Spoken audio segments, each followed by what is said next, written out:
Free stuff is awesome, but free stuff to spice up the bedroom is even better. Whether you're buying a gift for your sugar baby or just for yourself, you can get 50% off at adamandeve.com when you enter the code CANDY at checkout.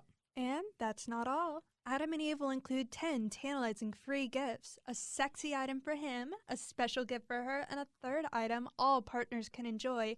Plus, you'll receive 6 free spicy movies. But the best part is the free shipping. You can get all of this at adamandeve.com using code CANDY at checkout. That's CANDY. So Shelby, what are you getting me?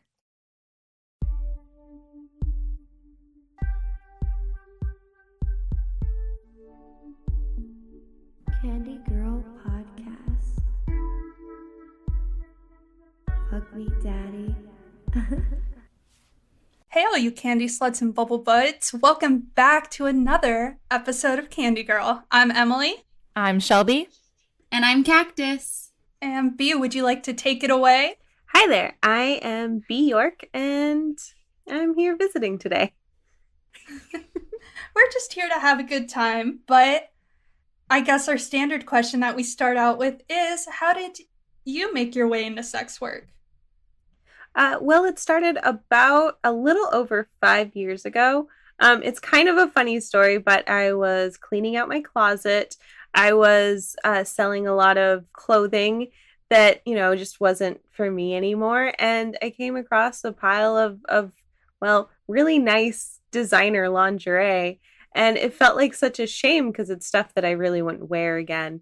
And it seemed sad to throw it away. So, of course, I kind of researched what I could do with it and led to panty selling naturally. And then I've always been a little bit of an exhibitionist. So it just kind of slowly snowballed into just building up a fan base and a brand and being me 5 years later. Yeah, we're really excited to have you on the show. There's a lot of things that we want to cover while we're here. First of all, you're nominated for Best Boobs, right? For the AVNs? The Yes. title is actually Most Spectacular Boobs. Ooh. It's the details.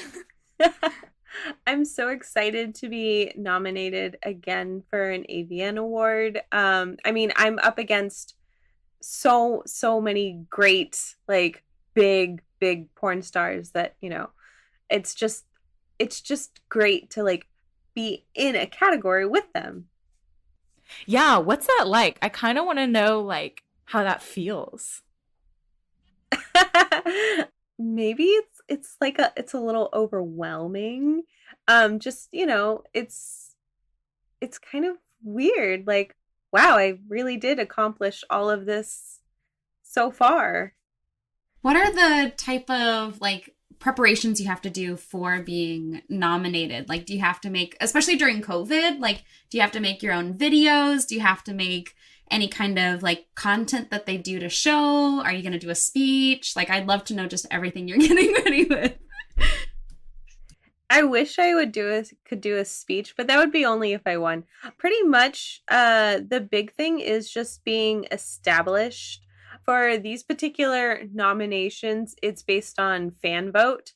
Other ones, it's, based on industry, like, execs and, the powers that be out in the porn world.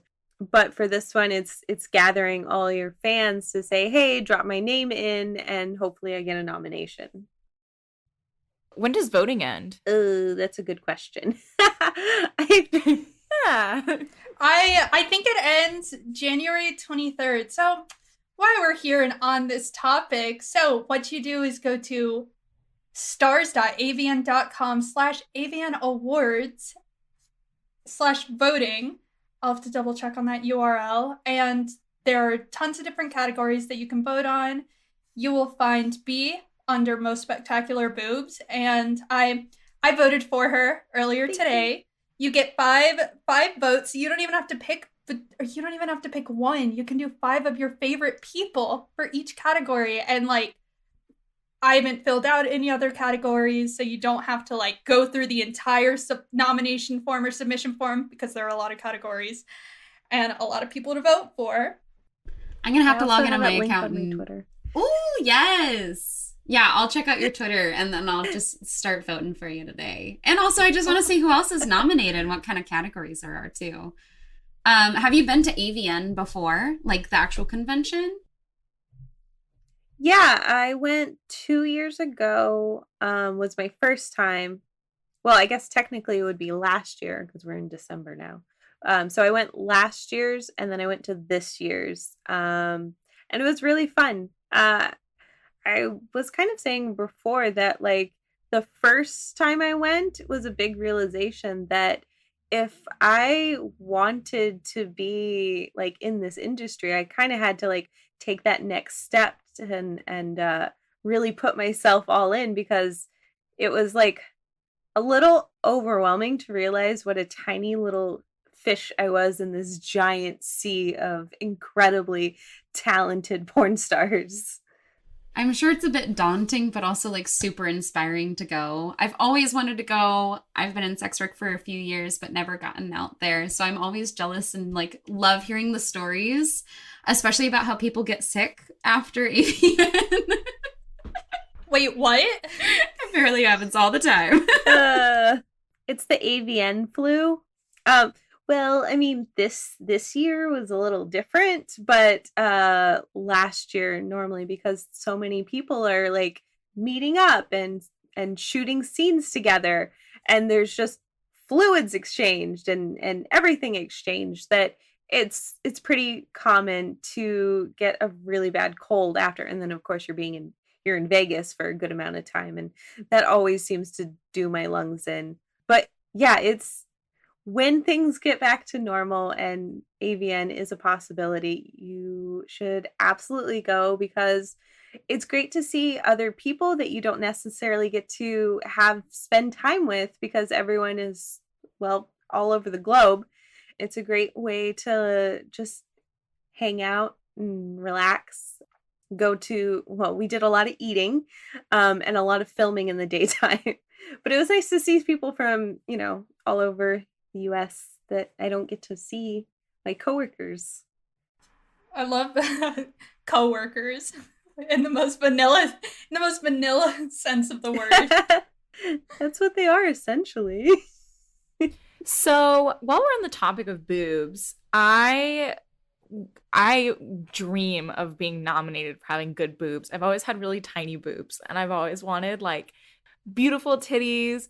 And Emily has, we're built opposite. Like Emily has these big boobs and she's very petite, and I have this like Shelby has such a fat ass, okay? Like, she is not giving herself enough credit. She's over here like, oh, I wish I had these big boobs. And girl, we can't have it all, okay? Like, You're right. But Emily and I, we were having a conversation a while ago. She was telling me about this trip that she was on with 3 of her friends, and they all took off their shirts, and she still had her bra on, and they were like pressuring you, weren't they, into like taking your bra off, right? yeah, it was this weird. So, like, my other female friend who was there, she was very flat chested, and so not wearing bras, or I guess not wearing bras, being topless was a lot more common for her than it was for me. And for me, I mean, one, I need to wear a bra. Like, I need the support. Okay, like, let's just get that one out of the way.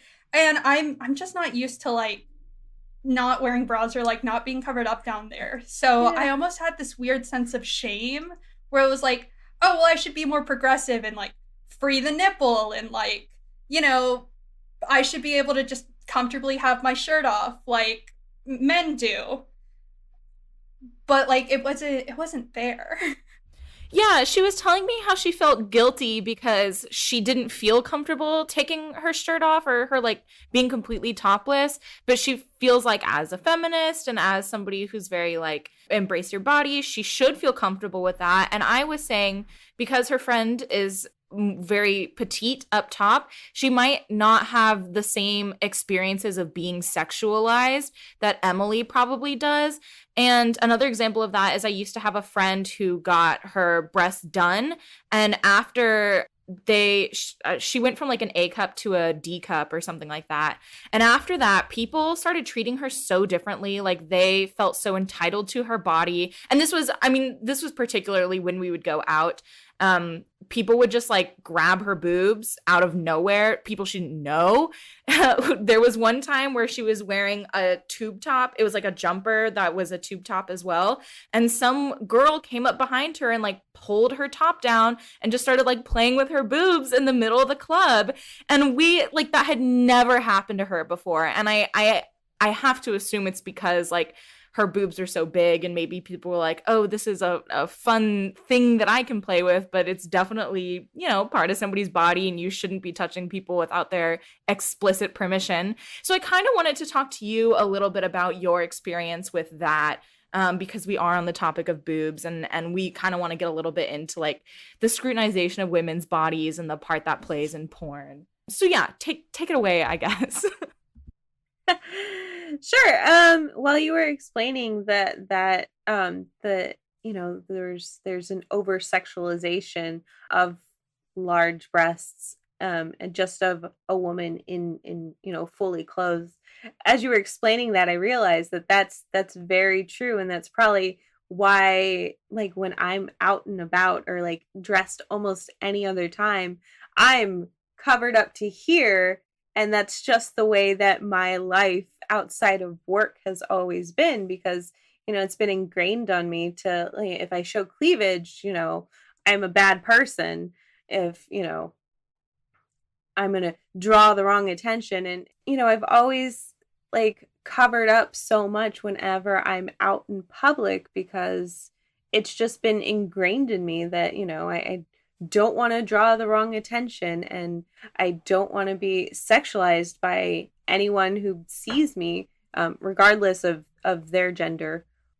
And I feel bad because I shouldn't feel that way because, you know, I should be feeling this is my body. This is, you know, I can dress it and clothe it however I see fit. But when society tells you like 100,000 times that, you know, something else, you, as much as you don't want to, you do start to believe it. I was just going to ask, how has this ever related to you? I don't know if you've had big boobies your whole life, but I know that my big tittied friends like in middle school and high school always had a lot of issues with dress code and cleavage showing, even though technically they're wearing the same things that, you know, the tiny titty people were wearing. But I feel like they got a lot more scrutinization because just the way that their body was built, and then blaming it on, you know, the fact that, oh, guys are gonna see, what are they gonna do? And it's always on us. Like, did you have a lot of issues like that? Oh yeah, definitely. And I think that is a part of why, like, you know, it's still ingrained in me to, you know, dress very modestly. Like I have a really cute jumpsuit that has a deep V that, you know, on anyone that has a smaller chest would cover everything. But I put a turtleneck under that thing. So I, you know, don't, it's just, that's the way I think now. It's hard too when it's, or I guess for me, when I'm like, oh, I kind of want to cover up because I don't like all the sexual attention I get when I dress more revealing. And I get met with, you have nice tits. That is the biggest blessing you could ever have in the entire world. How could you be so ungrateful? Like, I'm not sure if you've ever gotten that. Maybe I'm projecting. Who knows? I can't think of, well, I mean, on the spot, I can't think of a moment where that's exactly happened, but I'm sure it has. But I don't know, there's a time and a place where I want that to be the attention grabbing factor of me. And I think it could just been like, you know, a snowball of things across my life of, you know, telling me to cover up, you know, an acclamation of everything. But the way that society is and people, you know, when you go out in something that is more revealing, that's what they notice about you and that's what they gravitate towards. And sometimes I want more than that. Sometimes I obviously want that to be, you know, the focus. And And you can obviously see that in much of my work. But, if I just want to hang out with friends or, just have a normal conversation, I don't want.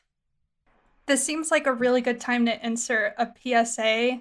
If you ever think that you've been incredibly slick about looking at someone's chest, you're not.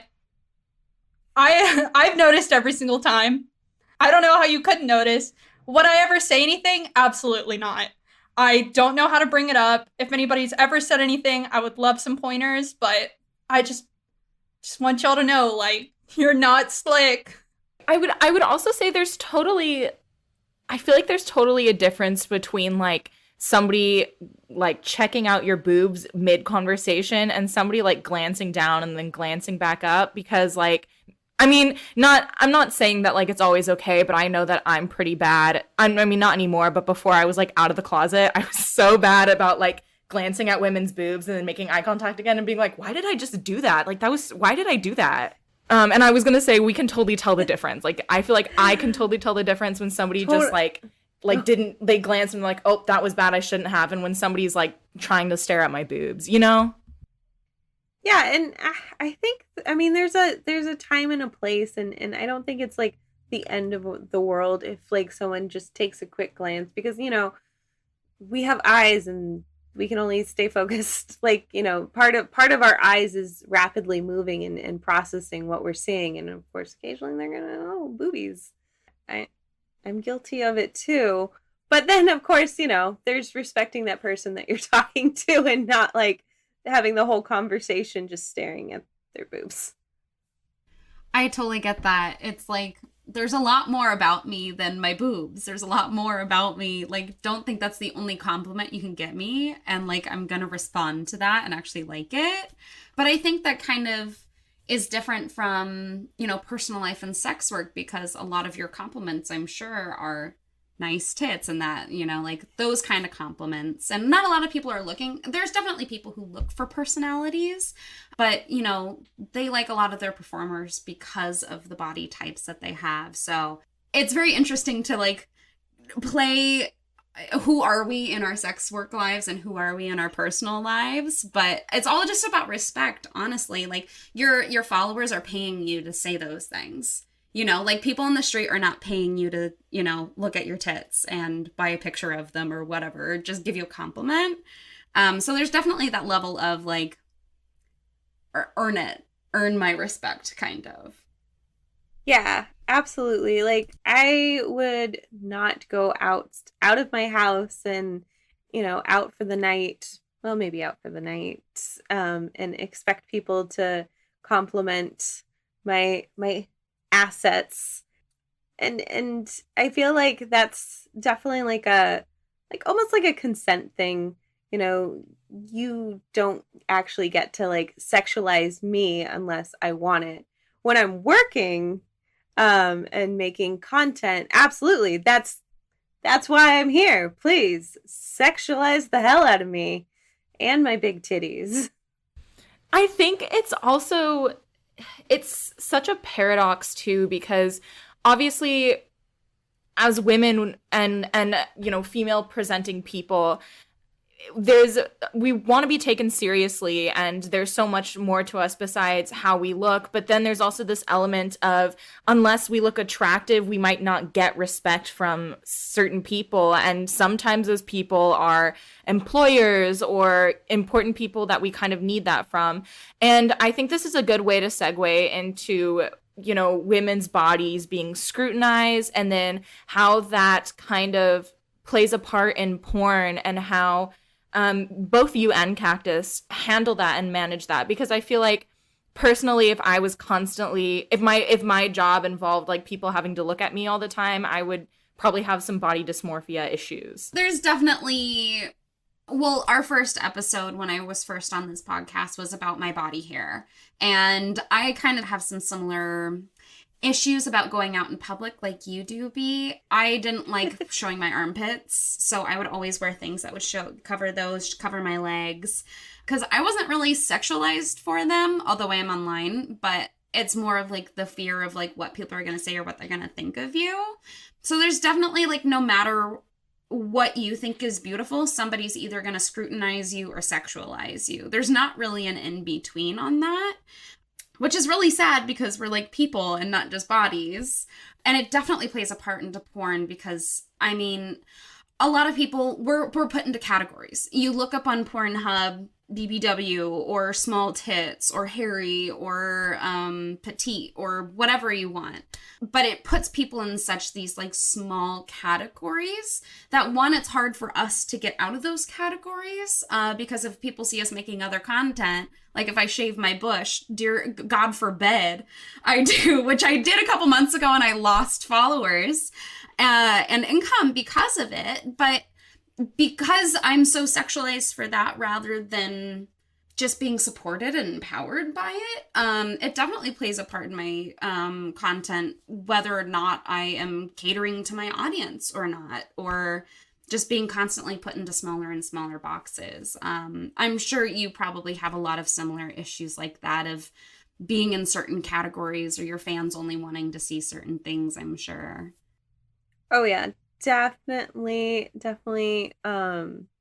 feel like similar experiences as kind of being boxed in to certain categories, and then also having like some of those features that you don't necessarily love about yourself being fetishized and not necessarily enjoying that part of it.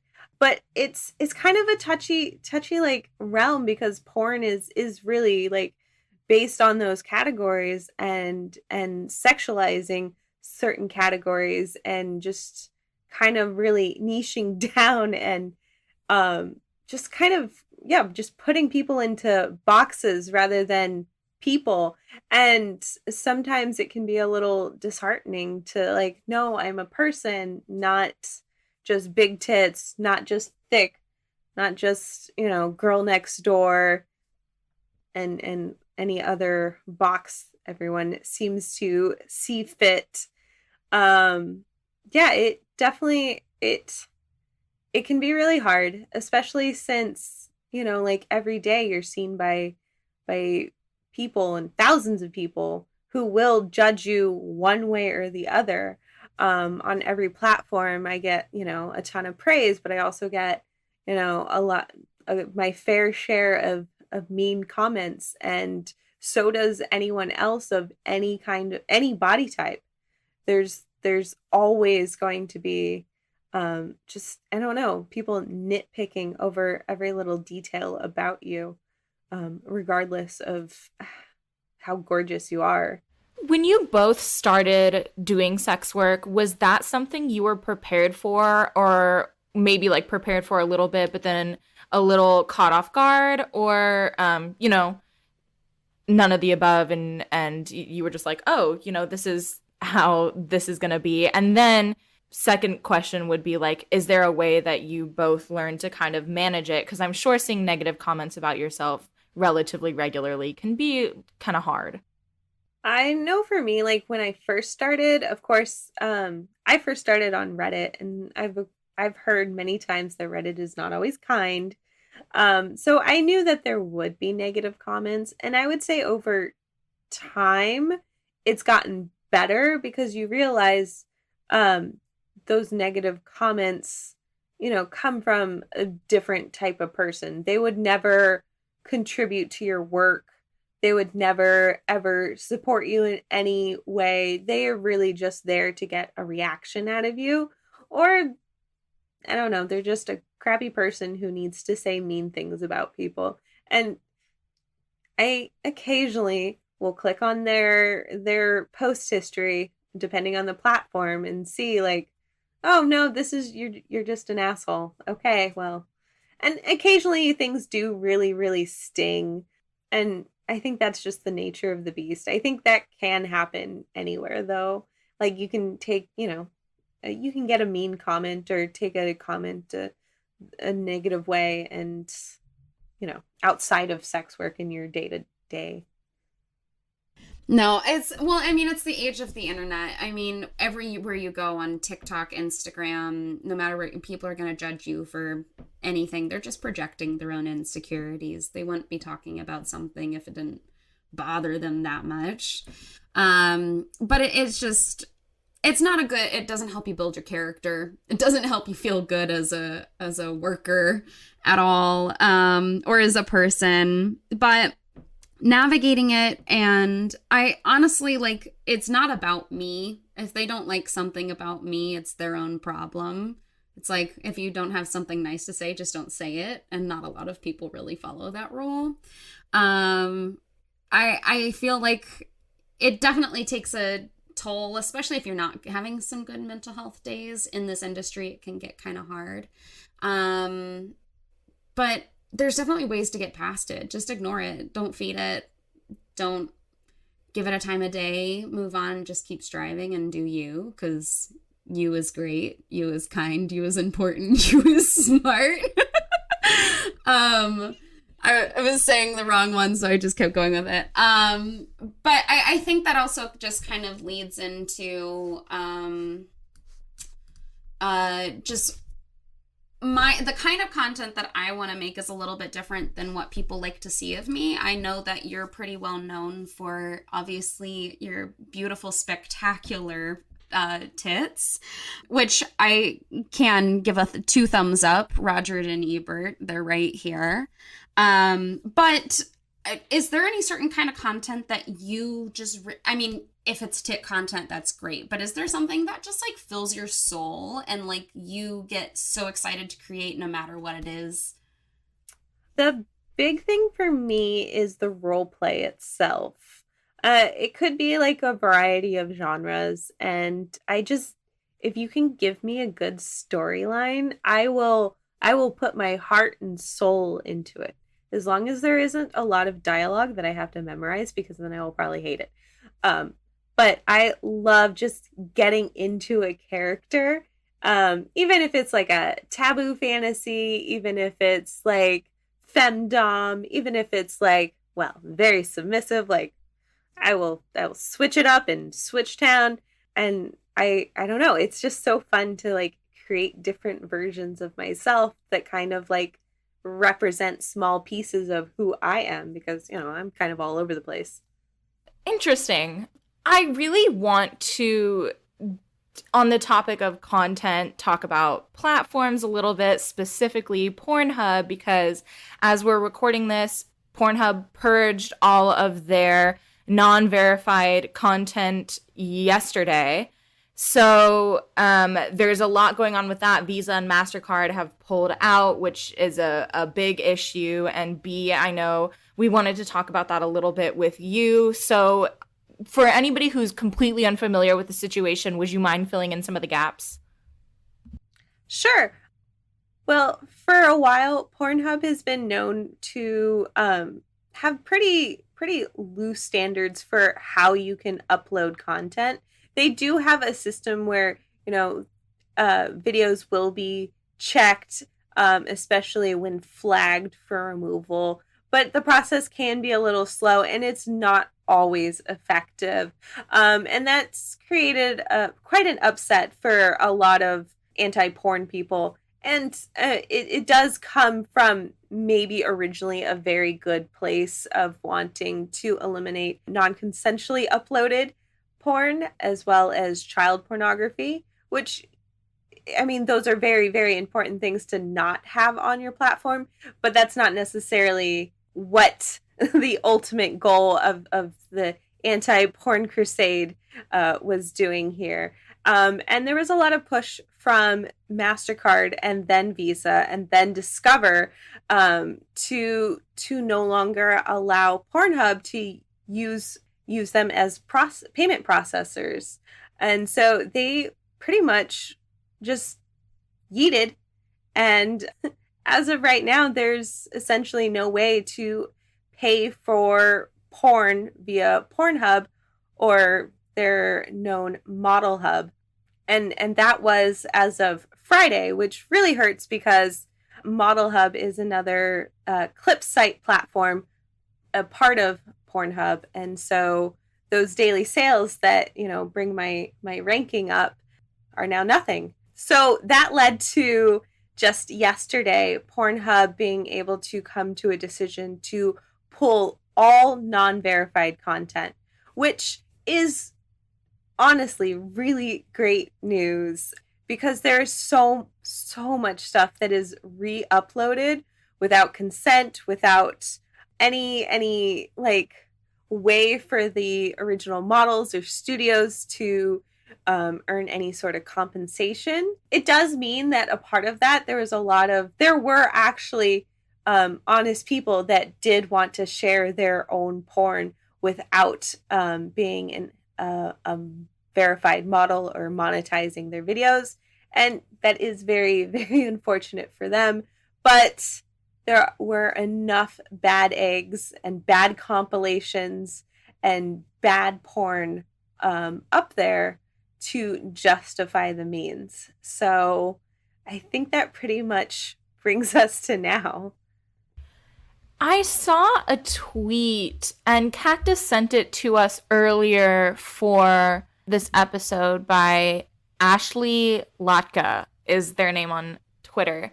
And they were saying that over the last 3 years, NGOs/audits found this many instances of child sexual abuse per website, which is something a lot of people have been citing as a reason to take down Pornhub. Pornhub had 118. Facebook had 84 million.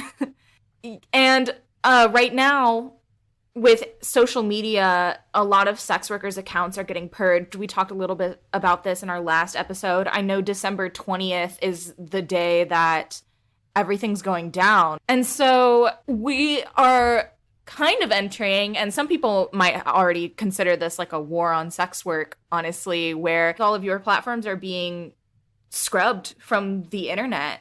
And so I would love to talk about how this has affected you specifically and how you foresee this affecting other sex workers should this continue or get worse. I try and not be all doom and gloom, and I try not to bring my big box of tinfoil and my tinfoil hat theories, but I do believe that there's a chance that we really will come to a war on sex workers and get to this weird space of we're just so sanitized and just, I don't know, weird puritanical views of nothingness. And that really is a fear that comes to mind. Realistically, I don't necessarily think that something like that, it'll ever get that extreme, but it's something that I do worry about. I worry about people's access to just us as individuals. I mean, social media is what makes businesses. Every single individual and business needs to have a social media presence to essentially exist in the world, whether you're trying to sell something or not. And at the end of the day, we really are just people. We're not always trying to, sell you our porn and take your hard-earned dollars. We really just want to create something that we're excited and that we're really proud of. And it's been kind of a lot to process, and it's hurt my feelings. So it sounds like it's kind of having an effect on your mental health as well as, it could potentially have an effect on your job. Are there things that people can do that you know of that would help support sex workers, like right now as they're listening to this? I'm going to be candid and say that I'm probably not the best researched person when it comes to actionable things that people can do. But one of the most important things is probably, make sure you know what platforms your favorite sex workers and content creators are on. I mean, I'm personally spread across just about everything. So if one site goes down, you know where you can find me. You can Google me. You'll find me on IMBD too. But I think that's like the one immediate thing that I know. I mean, the course would be researching what actual actionable things individuals can do, like, writing to representatives and their Congress members, and really, really voicing an opinion that this is kind of getting a little out of hand, and people do have the right to just enjoy their porn in peace. I think that's something that these anti-porn groups don't understand is like people aren't just going to stop trying to consume porn because it's not available readily, Like you're not going to stop being horny just because porn doesn't exist online anymore. And I just feel like it's so I do think that Pornhub had a lot of things that they needed to do that they were not doing in a timely manner. I don't think that Visa and Mastercard pulling out of Pornhub is going to help anyone that much, and honestly it's just going to hurt sex workers in the long run, which is, I mean, they're the people delivering the porn. The site exists because of them. I don't know. I'm so angry. Yeah, it's definitely something that creates like a lot of emotions. I was scrolling through some not so wonderful comments last night in one of Pornhub's posts, and like I got so angry. I threw my phone down on my couch. I would never actually hurt my phone. That thing is my baby in my life. But it's hard to see this happen, really, because I mean, I don't know how many times I could say we are people. We love what we do for the most part.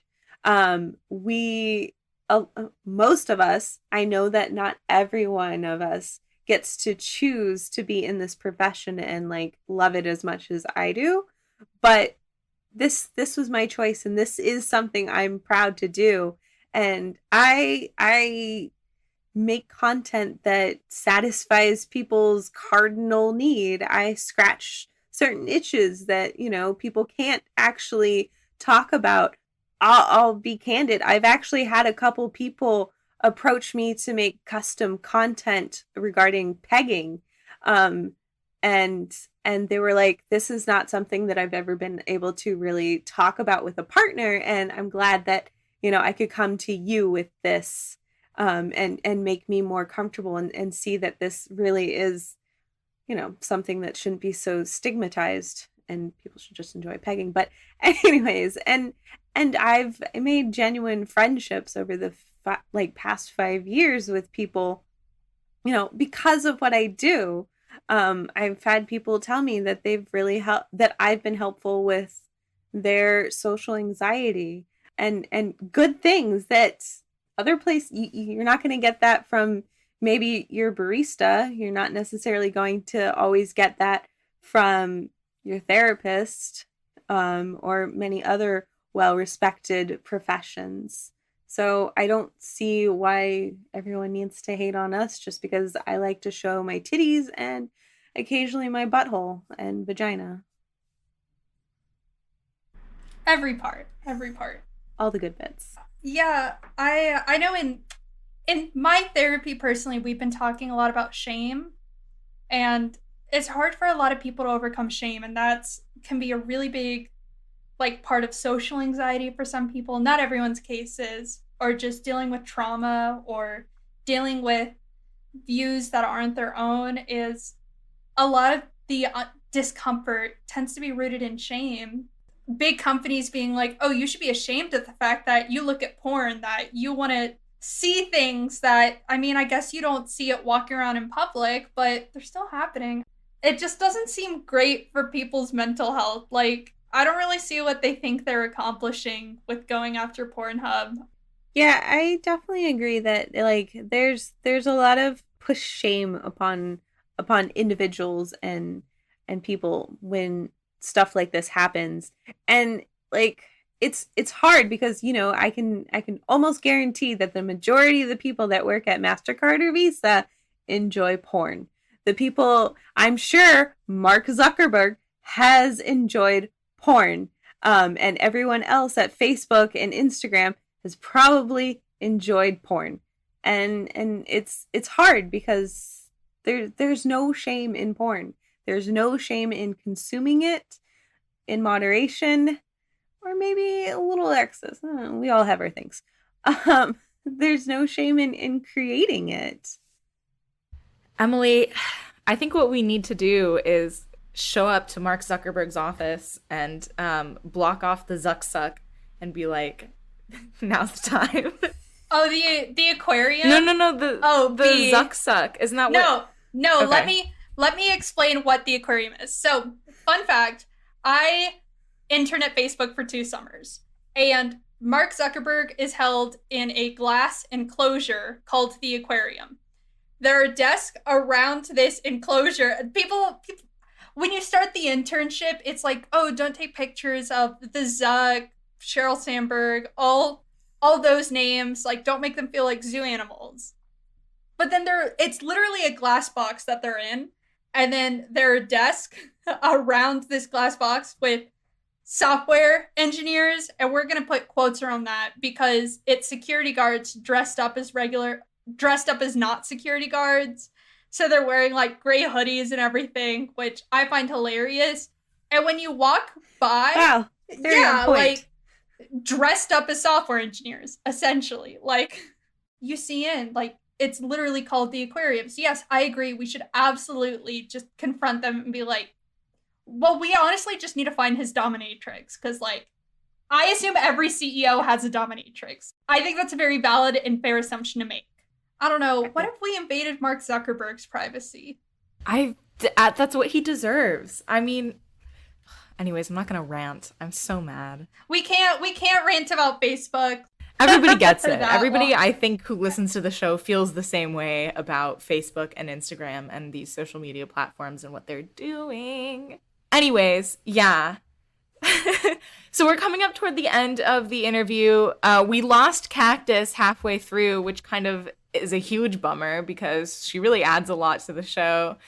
But before we go, is there anything that you want to say to our audience? I actually think it would be helpful if you mentioned this earlier, but just talking about tips for sex workers to abide by social media policies and not get banned. Because, like, we all want to stick it to the man, but at the same time, getting banned from social media isn't the best idea. Yeah, I definitely agree that it's not always the best work plan, business strategy to, really, really test the limits and get yourself deplatformed essentially anywhere. I mean, the best thing to do is really to mind your P's and Q's. And I mean, it really sucks because I wish that I could post on Instagram of my hand covering up my nips and get way more likes than any other fully clothed post gets. But at the same time, I also don't want to lose, well, I'll be really sad to lose Instagram because it's been a place for me to get creative and just learn so much more about my style. But the same things go for any other platform. Like even Reddit, you have a lot more flexibility with what you can post, but each own subreddit has their own rules, and following those rules to the T and doing what you can to get your exposure there is really essential in, just minding your P's and Q's and not upsetting the ecosystem of whatever platform you are on. And that would be like the best thing. And just make sure you're well diversified and well versed in what you can. I know it's incredibly overwhelming to manage so many platforms. And there's definitely things that I've given up on, but just making sure that, you have that option. You have that account set up. You've maybe tried to dabble in it and see what you could do. So at least if someone finds you that way, they can direct you, or if you lose it, they know where to find your other stuff. Bea, we've really loved having you on the show, technically for the second time, but I'm just that cool. Where can our guests find you after they listen to this episode and they want to check you out? I don't want to list anything specifically, Because, you never know if it's going to still be around. The best thing would be to go to Bea York, BeaYork.com/official, and that will have all of my official links to every place that I'm on. Although I do need to update my TikTok link since my first account was closed. And I have a new one, and people seem to like me. We like you. We definitely like you. I was like, is that too cheesy to just be like, we like you? Okay, fuck everybody else, okay? Who cares? Like more than one. Well, you can find us at candygirlpodcast.com. Bee's episode will be there as well as all of our previous episodes. So go check that out. Our socials are Candy Girl Podcast on Instagram and Candy Girl Pod on Twitter. And we will be sharing, pictures of Bee and we'll have a promotional thing and everything. So hopefully, I don't think we'll get purged, but if we do, because we do use some questionable hashtags and captions, we'll figure it out. Oh, and don't forget to vote for her. And don't forget to vote for her. City. Most spectacular thank you. boob. Yes. I'm up against some big names, but I do appreciate all the votes that I can get for my big boobies. And we will hear from you guys next Friday.